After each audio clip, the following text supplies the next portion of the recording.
Hello everyone and welcome back. I'm Jennifer from Joy of Stationery and it's been a little while.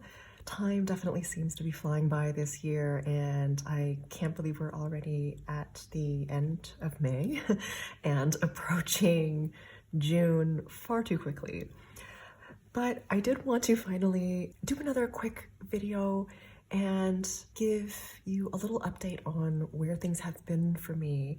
And what you see before you is just what I'm thinking of just kind of covering today in terms of my planner system update for the moment, planner and journal system for the most part. I'll be speaking a little bit to what I've been gravitating towards and what has been working for me in light of some pretty big changes for me in my life this year. So I had mentioned this in some previous videos in passing, but I've been sick for quite a long time. But May was the month that I finally was able to return to work. And so what I'm hoping to do in today's video, particularly with regard to the planners and the planning, is to speak a little bit about how my planning has changed a little bit. And I suppose really about how I've refreshed the way that I have been planning for work as I have returned to work, which also means kind of returning to academia more full-time.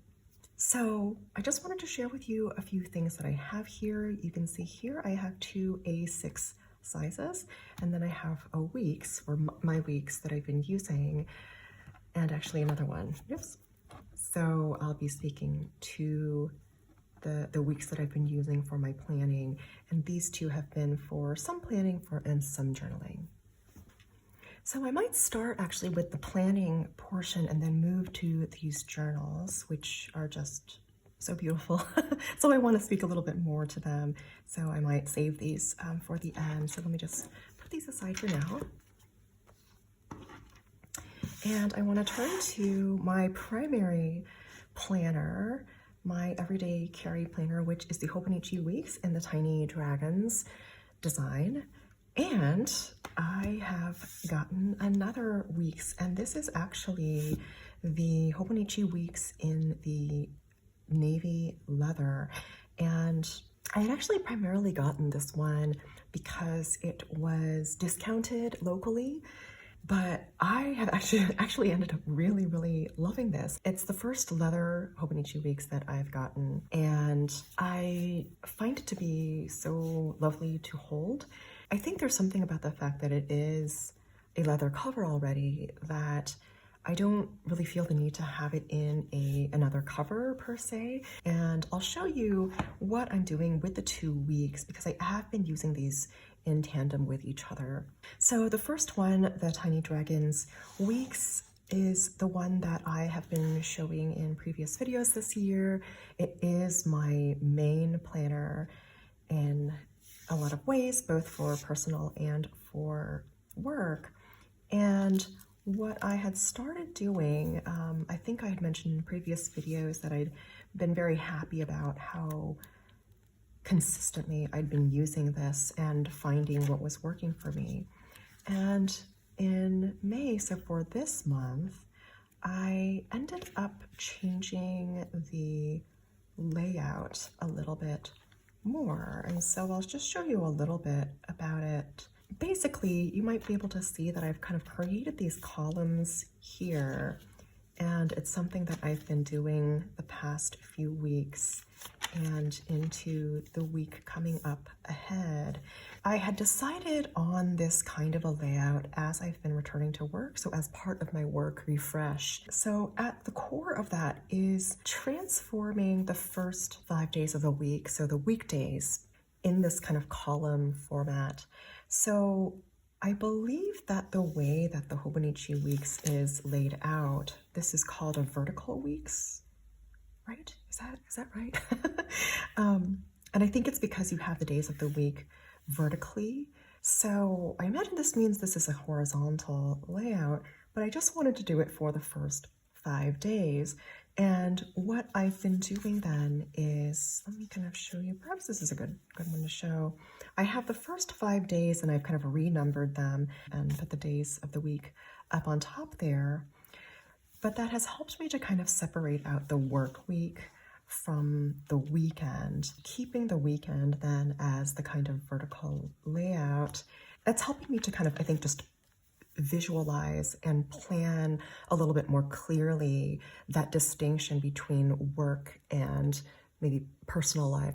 So what I've been doing is, as you can see here, dividing up on both sides of the page this top portion using the first 5 days of the week and sort of retranslating them into the columns here. Because I already have this little decoration that I set up at the very beginning of the year for this entire week's planner, it actually fits just perfectly. So just before reaching that bit of deco, and over on the right-hand side to kind of extend, again, the columns for each of the days, I've used 7 grid spaces each because they seemed to fit the size of the columns that are given on the left-hand side with those invisible points, right? That guideline that Hobonichi provides if you wanted to divide this up into a column. So you have Monday here, Tuesday, Wednesday, Thursday, and Friday. What I also then use are still these lines here as different spaces to manage different tasks and chunks of tasks. So something that I had done previously for my work planning was something called day theming and some task matching as well. So in some of my work setups previously, so I felt like this actually helped me a lot with continuing to do something similar, but in ways that would address some of the needs that I have. So I'm using this first sort of row, if you will, up above here to kind of list, in some ways, a kind of day theming, maybe points.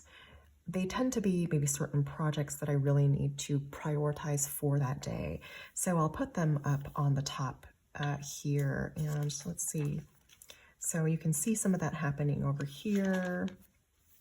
And I've been putting it in kind of a blue to stand out from from some of the other kinds of messy planning that's going on in the rest of it. And then this bottom row here, I've actually also reserved for some personal notes about my health and the way that I'm tracking my health alongside my work and figuring out how I'm doing, how my body and mind are doing with the return to work. So that I've been doing in red, and so you can kind of see here, I've been trying to keep a little bit of a log for every day of different symptoms, how I have been faring with the various tasks that I need to do. And it allows for me to be more conscientious then of what the workday is looking like. And then also, again, keeping a kind of documentation of my health, especially because that's something that I now need to be even more conscientious about as I try to teach myself to unlearn a number of workaholic tendencies that can be quite damaging to my health.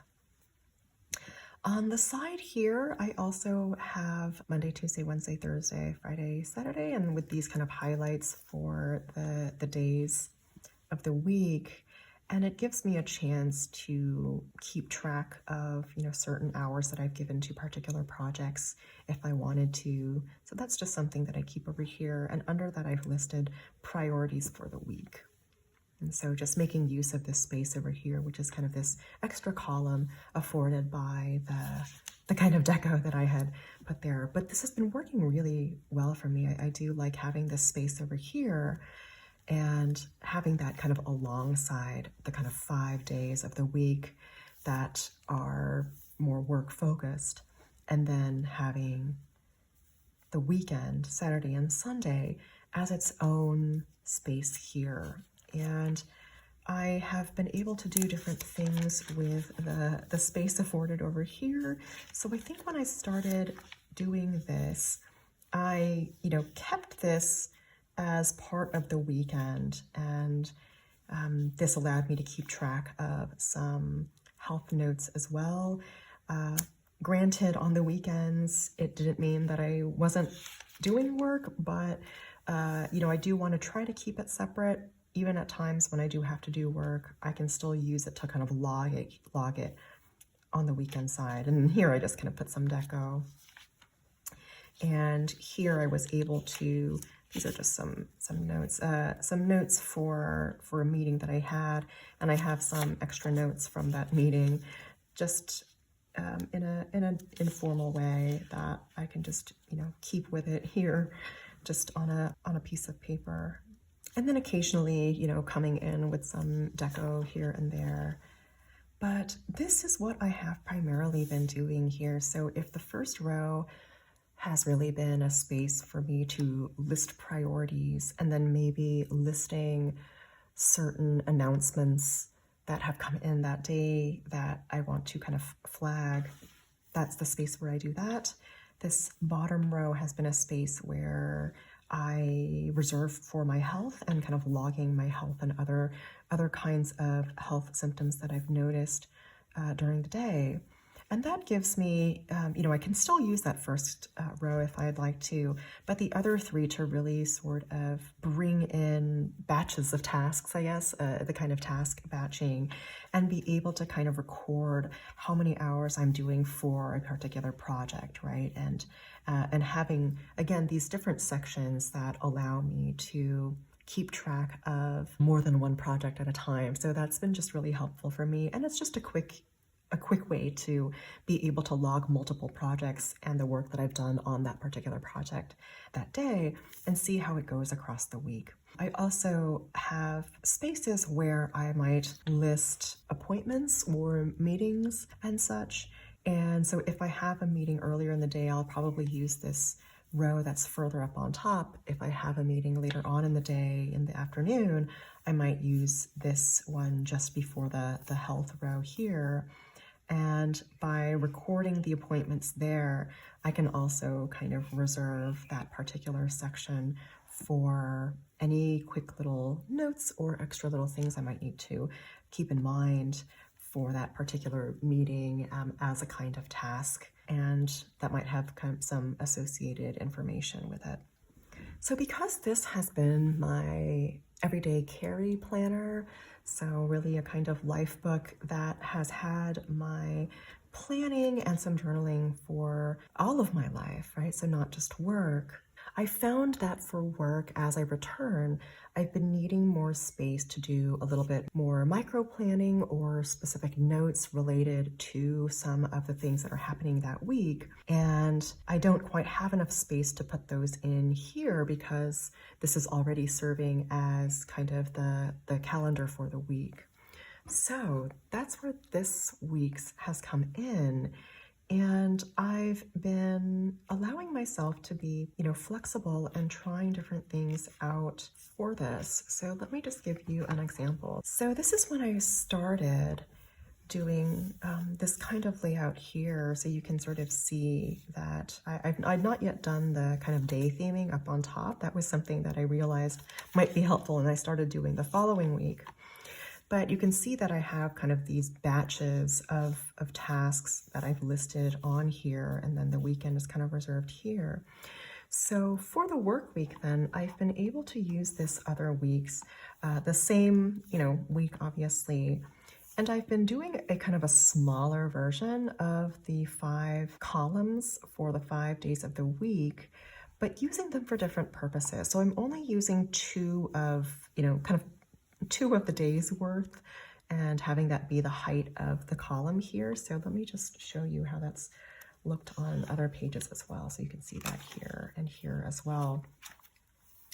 And for this one, I didn't use it actually to mirror kind of on a smaller scale what I was doing here, but rather I was sketching out for myself a future Monday through Friday, what it's going to look like actually in a number of months. So because I'm an academic and we do run by the academic year, this is what the fall semester is going to look like in part for me. And so I was just beginning to kind of sketch this out for myself, what different commitments that are going to be weekly are going to look like, appointments and classes and things that are set versus, when I might think about scheduling other kinds of meetings and ones that haven't been set just yet. And then alongside that, I have actually been using these spaces not to sort of demarcate days of the week and what I'm doing there, but rather as kind of larger spaces where I can start taking notes based on, what my priorities were that week. So here, for example, I actually wanted this space to be for one particular project and just have it be kind of a larger space so that I can start taking some notes and do some brainstorming. So this is about a course that I will be teaching and that I am looking to revise and revamp quite a bit, bring in new readings, so kind of changing up the reading list as well as certain topics and themes. And so I wanted to give myself some space to do some of that brainstorming and some of that note-taking here, to list some of the tasks that I need to be thinking about or that are kind of time-bound over the course of the next weeks and months before the semester actually begins. And then these are smaller sections for some of the other projects that have been going on in that week, where I can give myself some reminders or some notes if I have kind of an idea about something, if there are any quick updates that have come up in the course of my work week. So whether it's, in terms of correspondence and communication with collaborators or other kinds of deadlines that might have come up. So any updates of that kind, I've been able to kind of list here and keep note of that. And that way I have for that week, this is kind of the main schedule or calendar. And then I can flip to that very week in this sort of work-specific Hobonichi Weeks and the Navy Leather Weeks here and see what were the notes that I took that week on a smaller scale in ways that help me keep track of the projects and where I'm at with different ones, particularly because different projects will take on different priorities during the course of the week. One project might be a huge priority in one week, but perhaps be a little bit more secondary the next week, and so on and so forth. So you can see this is the next week. Once again, I have kind of my calendar and my schedule laid out here, as well as my health and kind of weekend, those kinds of things, priorities for the week. And I actually listed, for May, what are kind of the big projects for the month. June, what do I have coming up most immediately that I have to kind of keep track of? And then in, once again, the kind of work-specific weeks here, I have now used this a little bit for, it's not exactly the calendar in miniature, but some notes about what's been prioritized earlier in the day, later in the day, as well as specific notes for different projects that have been prioritized for that week, for example. So, finally, once again, this is for the week that we've just had. You can see that I once again laid this out as my schedule and as my calendar with, some notes here and there. And then here, it's been room for much more kind of note-taking. So these are kind of the two main projects in a way that have been the focus for the week. And I was able to give myself kind of some ample space to kind of record some notes and some thoughts, some things to kind of keep in mind about that, maybe notes on progress. And these are just some extra, notes that I can just clip in with, with just a paper clip, but it allows me to kind of keep it all together in this way. So I've really been liking it because now I can kind of look back on each of these weeks, and I know by looking at this exactly what went on that week, where I was at with different projects, because it's just, pretty clearly laid out. And what I'll be doing then is for the next week, starting to kind of sketch that out, right? Depending on how this week goes for the week coming up, leading up into June. And I think for each of these weeks, obviously, the different spaces that I've been using have varied quite a bit, you can see. And so I like that there's that flexibility with the Hobonichi Weeks and being able to use a straight edge and just some lines to demarcate different parts of the spread and different parts of the pages, and just keep track of my notes in that way. So that's just been really helpful. So that's a little bit about what's been going on with my work planning. And then here is some of the journaling aspects, and particularly the A6 sizes that I've been using. I think I'm just going to begin with this patch. So this is a leather cover by Leuchtturm on the right, and I have just received this absolutely gorgeous patch from, I believe the name, it's called Arcana.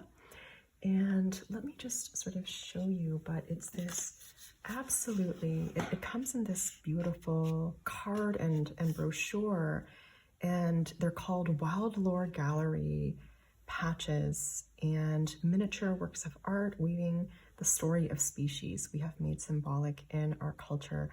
And I just think this is absolutely beautiful. Oh, it looks like the artist's name is Ria Mishaal. I hope that I'm pronouncing that correctly. So Arcana by Ria Mishaal. The artist and science educator behind Arcana creates art that tells real natural world stories. And I came across this and I thought this was just stunning. And she's got other patches as well. And they're all kind of this design, but with different kinds of flora and fauna. So I'll open this up, but the patch, sorry that it's a little bit, you know, it was here, but I've now put it on the front of this. But I got this one because the theme of this was the hopeful. And I felt like hope was really something that I have been seeking out. And I love it because you have this beautiful patch that's here. And then on one side you have the science. So for this particular patch, it's the monarch butterfly.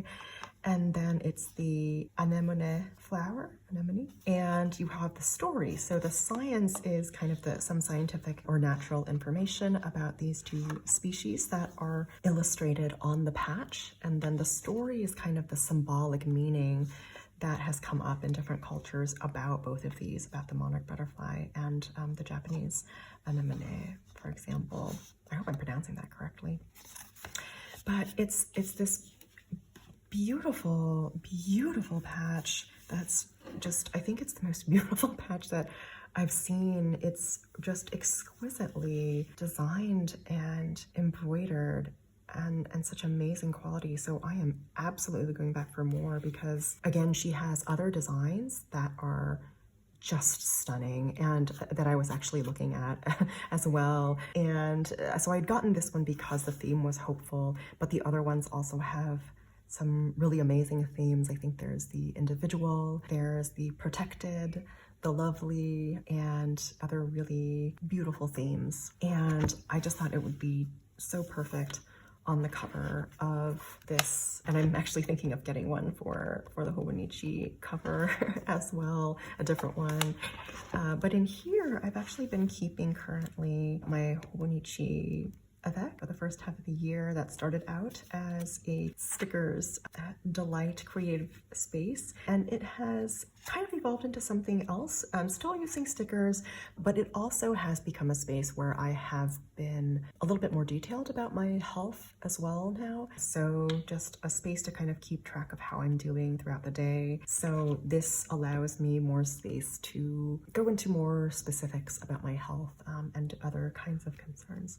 So that's just what I have here, and I have been waiting for this patch for the past several days, and it finally came, and I just had to put it on right away because I just think this is it's just stunning. It's just so stunning. So that is what this is. And then this is the Hobonichi Highway colors cover, and I just have a postcard in the front here. I had kind of a sticker there for a while, but I changed it out for this postcard, which came with the patch, and the artist who creates the patches also creates these gorgeous looking tapestry blankets. I don't know if you can kind of see that, but even just the postcard looked so beautiful and so just deliciously lush that I just wanted to have it in the front of this Hobonichi A6. So I have it gracing the cover for now, but I am, as I mentioned, very much thinking of getting one of the other patches and securing that at the front of the colors cover, because it's a nice plain cover without a design on it. And so in here, I've got the little cute cat planner I know that I've shown before. And then this MD paper notebook. So this is in the A6 size. I've graced it with this really cute sticker by Love Soup, but this has been housing in large part one of my go-to journals. So it's nice. It's been nice to kind of have the A6 size as a go-to journal space again, just because it's, I don't know, I've always really loved the A6 size. I will say there is another journal that I have been using quite often too, and so kind of interchangeably, I've been using these two. So this is, gosh, I don't know if I've actually talked about this yet on the on the channel, but this is actually, you can, those of you who are familiar with Hobonichi will recognize the pattern here. This is the Cats and Me bow and tie pattern, but this was formerly on the Hobonichi HON, the hardcover HON, and I had deconstructed that HON, but kept the cover and, you know, stripped it down to the fabric, and I've actually used it now to cover this, which is actually a pocket Leuchtturm. So I can actually still use the elastic here like this, and I've really loved this. I'm so glad that I was able to repurpose the fabric and enjoy the Cats and Me design, even if it was on another journal. But this one, which is the pocket size, and then this as an A6 size, I've been going a little bit interchangeably depending on how I'm feeling for my go-to journal, but I'm glad that at least, you know, I have both of these spaces. So sometimes I'm just feeling like a quick on the go, you know, pocket size, very easy if I go to a cafe or something. And then this is when I'm feeling like I want to kind of carry a whole kind of A6 setup. And I don't know, yeah, I guess sometimes you just feel like different sizes, or at least that's what happens to me. So yeah, so just to kind of wrap it up here, so these are kind of, in some ways, certain kinds of journaling spaces, and you can, the theme of nature and flora and fauna in a way. And here are the 2 weeks that I've also been using as my planning. And I hope that this was helpful. It feels like it was a little bit rambly, for which I apologize. But I'm really looking forward to how this ends up taking shape as we approach June and as we enter into the summer months in the Northern Hemisphere. I hope that you all are doing well, and I will see you in the next one. Bye.